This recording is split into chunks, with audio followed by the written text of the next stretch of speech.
പത്തനംതിട്ടയിൽ ദലിത് പെൺകുട്ടി പീഡനത്തിനിരയായ കേസ് ഡിഐജി അജിത ബീഗത്തിന്റെ മേൽനോട്ടത്തിലുള്ള പ്രത്യേക സംഘം അന്വേഷിക്കും. പത്തനംതിട്ട ഡിവൈഎസ്പി നന്ദകുമാറിന്റെ നേതൃത്വത്തിലുള്ള 25 പേരാണ് അന്വേഷണ സംഘത്തിലുള്ളത്. അതേസമയം കേസിൽ അറസ്റ്റിലായവരുടെ എണ്ണം 26ആയി. കസ്റ്റഡിയിലുള്ള 7 പേരെ പോലീസ് ചോദ്യം ചെയ്യുകയാണ്. പത്തനംതിട്ട പീഡനക്കേസിൽ ദേശീയ വനിതാ കമ്മീഷൻ ഉൾപ്പെടെ പോലീസിനോട് റിപ്പോർട്ട് തേടിയ സാഹചര്യത്തിലാണ് കേസിന്റെ അതീവ പ്രാധാന്യം മനസ്സിലാക്കി അന്വേഷണത്തിന്റെ മേൽനോട്ടം ഡിഐജി അജിത ബീഗം ഏറ്റെടുത്തത്. നിലവിൽ അന്വേഷണം നടക്കുന്ന പത്തനംതിട്ട ഡിവൈഎസ്പി എസ് നന്ദകുമാറിന്റെ നേതൃത്വത്തിലുള്ള 25 ഉദ്യോഗസ്ഥരടങ്ങുന്ന സംഘമാണ് കേസ് അന്വേഷിക്കുക. ഇലവന്തിട്ട, പത്തനംതിട്ട എന്നീ പോലീസ് സ്റ്റേഷനുകളിലായി 9 എഫ്ഐആറുകൾ രജിസ്റ്റർ ചെയ്തിട്ടുണ്ട്.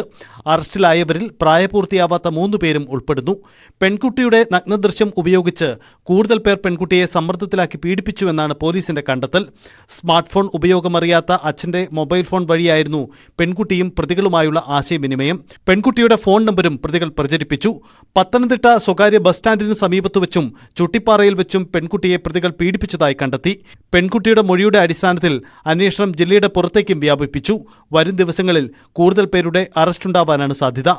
ന്യൂസ് 18 പത്തനംതിട്ട.